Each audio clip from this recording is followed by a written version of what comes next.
Hello everyone, I'm Emergen Regala and today I will be sharing you the health benefits of ionized alkaline water.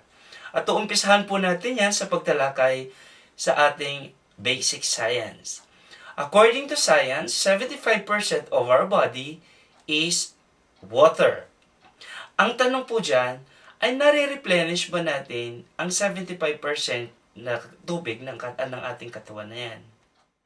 Makikita natin sa chart natin na nakadisplay sa screen ngayon na ang ating brain ay may 80.5% na tubig. Ang bone natin ay 13%, kidney is 82.7%, ang muscles 75.6%, at ang blood na siyang may pinakamaraming tubig sa katawan natin ay mayroong 90.7% na tubig. Another question, ilang litro ng tubig po ba tayo uminom every day? Kasi according to our specialists, 2.6 liters ang average na kinukonsumo ng ating katawan every day. Isa na dito ang skin natin na nagkukonsumo ng 0.5 liter every day. Ang ating respiratory tract na kumukonsumo ng 0.4 liter every day. Ang ating kidney na kumukonsumo ng 1.5 liters every day.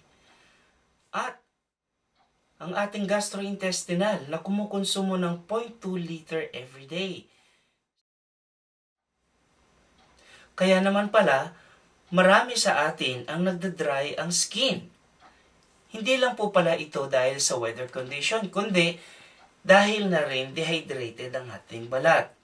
Ganon din sa ating baga. Kaya pala madalas natutuyuan tayo ng mga plema dahil sa kinukulang tayo ng inom ng tubig. Hindi natin nasusuplayan yung water na kailangan ng ating baga. At ang kidney natin.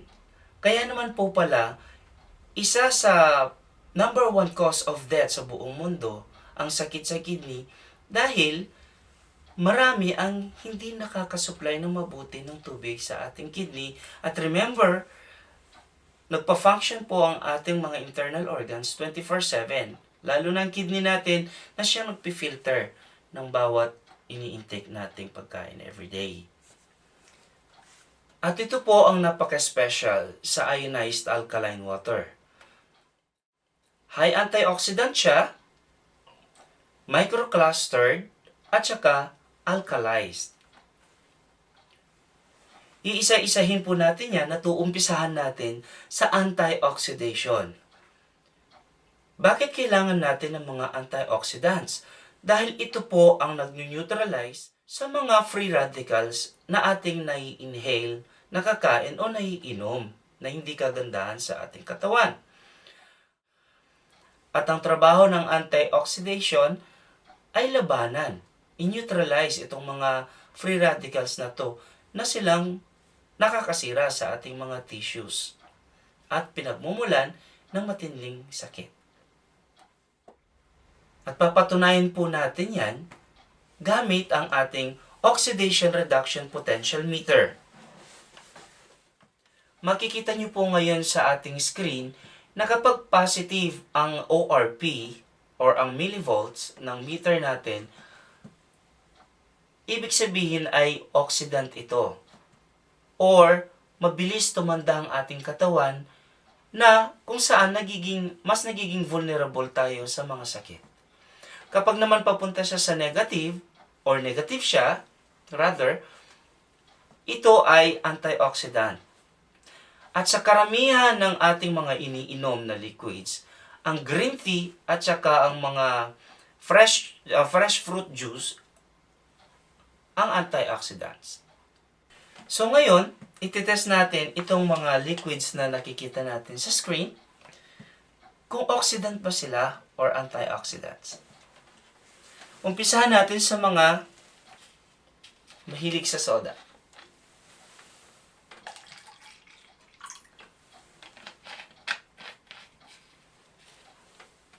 Meron din tayong energy drink.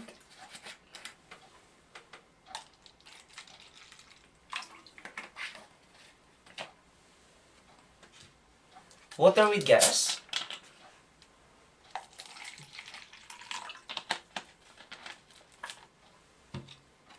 Yung mga common mineral water na iniinom natin. And of course, itetest din natin ang ating tap water.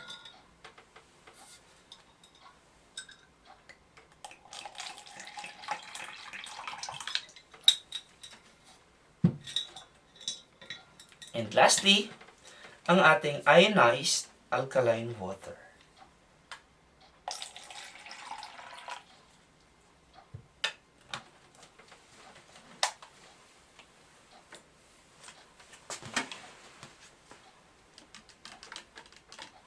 Check natin si soda.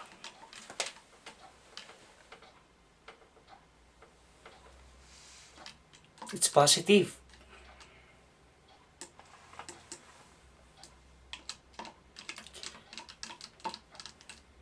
Si energy drink, positive at nasa 700.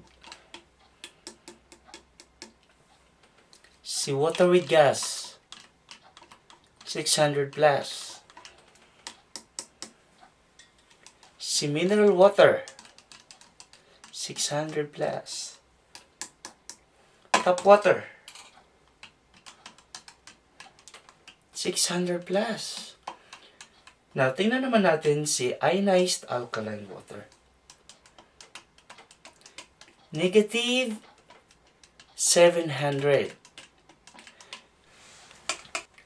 So, ang ibig sabihin po nito, sa isang basong ionized alkaline water pa lang, every morning, ay para na tayong kumain ng 7 types of fruits dahil meron itong negative 700 plus millivolts.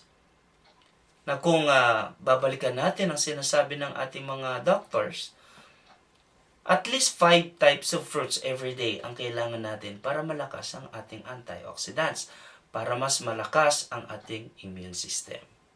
So napatunayan po nating high antioxidant ang ating ionized alkaline water. Ngayon naman titingnan natin ang second property, which is microclustering. Kapag microclustered ang tubig, ibig sabihin, kokonte ang grupo ng water molecules ng tubig natin. Instead of 13 to 15 na common na number ng molecules, ay nagiging 5 to 6 na lang sila.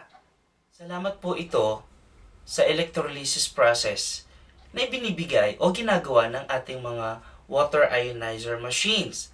At itong electrolysis process po ito ay nangyayari sa ating nature. Ito po yung pagkikiskisa ng mga bato sa ating mga batis at mula doon nagkakaroon ng mga electrical charge na sineseparate ang positive ion sa negative ion. At itong mga negative ion na to, ang ating mga drinking water. Siya na ang ionized alkaline water natin na mayaman sa molecular hydrogen at oxygen na yun lang naman talaga ang kailangan ng ating katawan. At ang trabaho naman po ng microclustered na tubig sa katawan natin ay mabilis tayong i-hydrate. Lalo na kung saan tayo dehydrated, pag inom natin ng ionized alkaline water, dahil microclustered siya, ay mabilis na i-hydrate, mabilis na puntahan kung saan tayo dehydrated. At para po natin mapatunayan yan, gagamit tayo ng mga kamatis. Bakit kamatis? Kasi ang kamatis parang ang katawan natin. Meron siyang skin, meron siyang tissues bago mapasok ang mga buto niya. Or ang mga internal organs natin kung sa katawan naman natin. Ibababad natin itong mga kamatis na to sa tap water. Ang isa naman sa ionized alkaline water.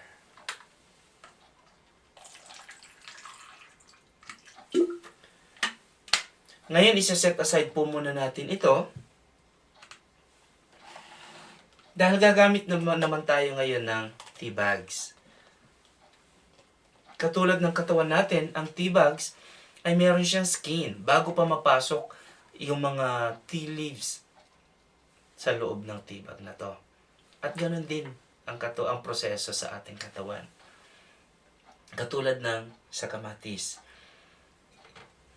Kapag binuhusan natin ng tea bag ng tap water na hindi mainit, alam na po natin ang mangyayari. Hindi yan magkukulay o hindi niya ilalabas ang lasa ng tsaa. Kahit na idip natin yan, mahihirapan siyang pasukin. Samantalang kapag ionized alkaline water ang ginamit natin, kahit hindi mainit, ay kayang-kaya niyang pasukin ang loob ng tea bag within 30 seconds. Hindi katulad ng sa tap water, hindi siya agad kumulay dahil kailangan natin pakuluan bago mapalabas ang lasa at kulay ng tsaa. Bakit? Dahil po ganun kalalaki. Nasa 13 to 15 ang count ng water molecules ng tap water. At ang ionized alkaline water naman, dahil sa electrolysis process, sa pag-separate ng positive ion sa negative ion, naging 5 to 6 na lang. Kaya naman, napakibilis pasukin ang ating katawan. Lalo na kapag tayo dehydrated. Ngayon, balikan natin yung kamatis na ibinabad natin. Sa tap water, sasabihin natin, okay, malinis na ang ating gulay na hinugasan sa tap water kasi malinaw ang tubig. Sa hindi pala natin nalalaman, hindi nakikita ng ating mga nude eye, ay may mga pesticides na naiwan doon sa loob ng ating kamatis. Kung nakikita ninyo, yellowish ang kulay ng tubig ng ionized alkaline water kesa dun sa tap water. Okay?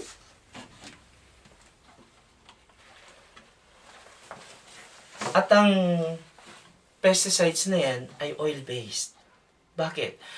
Para proteksyonan ang ating mga gulay at prutas sa mga insekto. Kasi kapag oil-based ang pesticides, hindi basta-basta mawawala ito sa balat ng mga gulay natin at prutas at protektado sila sa mga insekto. Ang problema, sa katagalan, pumapasok po ito sa ating mga gulay at prutas. Kaya naman, pati itong mga pesticides na to ay nakakain natin kasama ng gulay at prutas natin. Ngayon po naman, pupuntahan natin ang third property, ang alkalinity. Makikita nyo ngayon sa screen natin ang pH chart. Kapag nasa kulay orange, yellow-orange, or yellow, ay acidic ang tubig. 7 naman ang pH level ng tubig kapag kulay green. That means neutral siya. At alkaline naman kapag sky blue, blue, or violet ang kulay ng tubig natin. At paano natin malalaman yan? Gagamit tayo ng pH tester. Titingnan natin ngayon kung alkaline or acidic itong mga liquids na nasa harapan natin.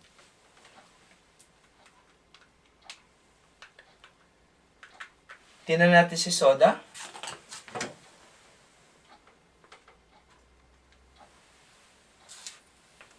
Its color orange. So, napaka-acidic. Kung araw-araw tayong umiinom yan, ay napakalaki ng risk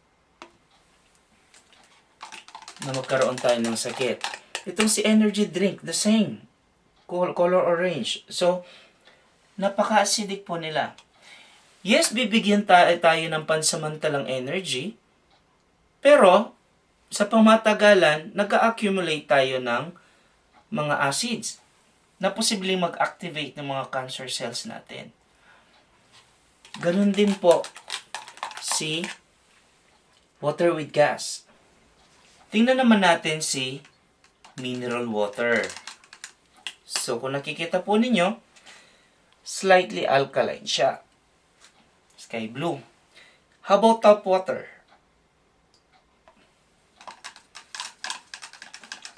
Si tap water ay green. Neutral. How about ionized alkaline water? Ano kaya ang color niya? It's blue-violet. Okay? Ganyan po kalakas ang alkalinity ng ionized alkaline water. Ngayon, tingnan naman po natin, bakit kaya si tap water at saka si mineral water ay mga slightly alkaline? Kasi po ginagamitan sila ng mga chemical para mamatay ang bakterya at para pataasin ang pH level ng tubig. Whereas si ionized alkaline water ay natural ang prosesong dinaanan para siya maging alkaline. Tingnan natin kung meron ngang chemical dito kay tap water. Si tap water ang gagamitin natin na example kasi mas kilala natin ng nagpapatakbo niyan at alam natin na chlorine ang nilalagay para yan maging malinis. Pagkatapos na maproseso sa electrolysis process ang ating tap water, meron pa kaya siyang chlorine. At, question, totoo bang may chlorine? Tingnan natin.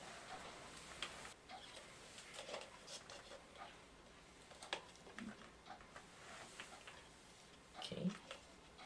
Si tap water.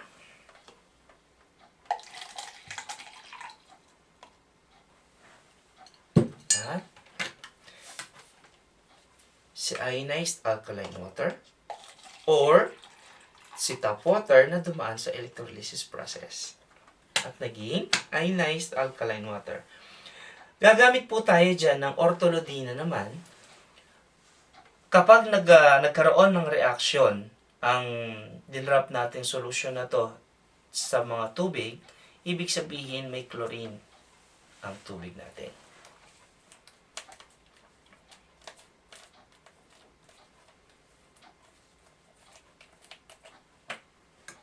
Check natin si tap water. So, kung napapansin ninyo, nagkaroon ng reaction sa tap water natin. Ibig sabihin, may chlorine content siya. Tingnan naman natin si ionized alkaline water. Pagkatapos maproseso sa electrolysis process ni tap water, nawala na ang kanyang chlorine. At, ano po ang nangyayari sa chlorine na ito? Every time na inuhugasan natin ang ating mga pagkain bago kainin or bago lutuin. Gumamit po tayo ng sibuyas. Tingnan natin kung ano mangyayari kapag hinugasan natin ang ating mga kakainin sa tap water.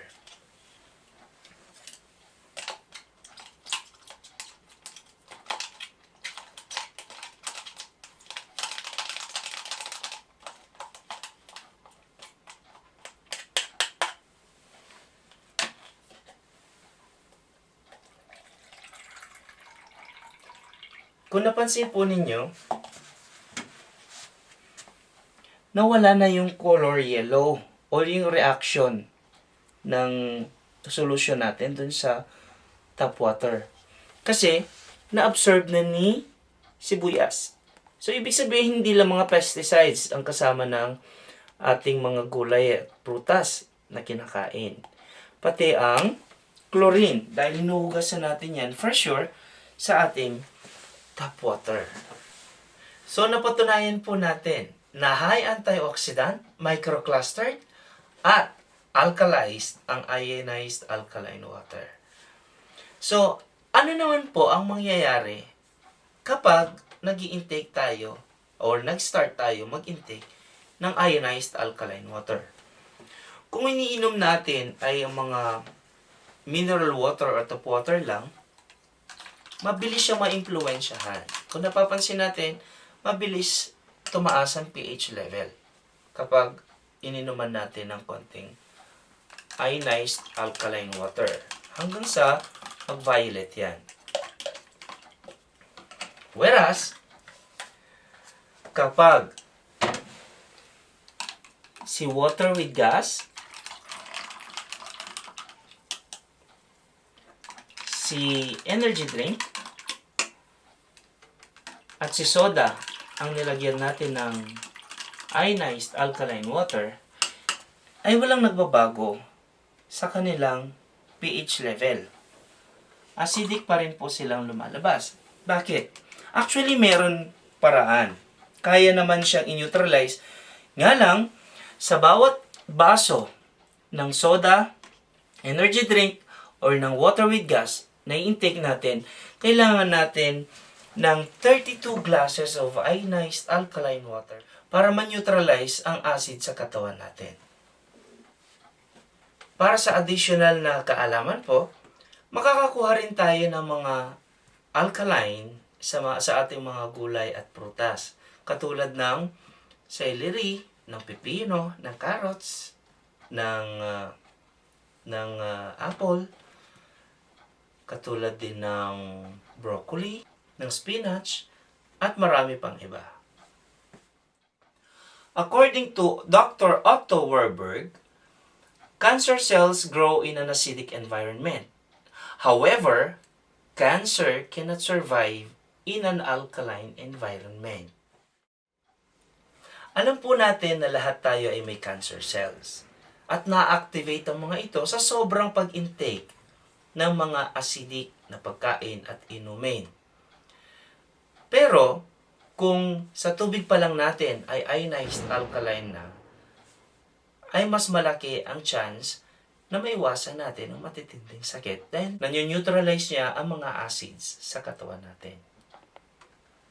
At ano-ano naman ang mga palatandaan para malaman nating masyado ng acidic ang katawan natin.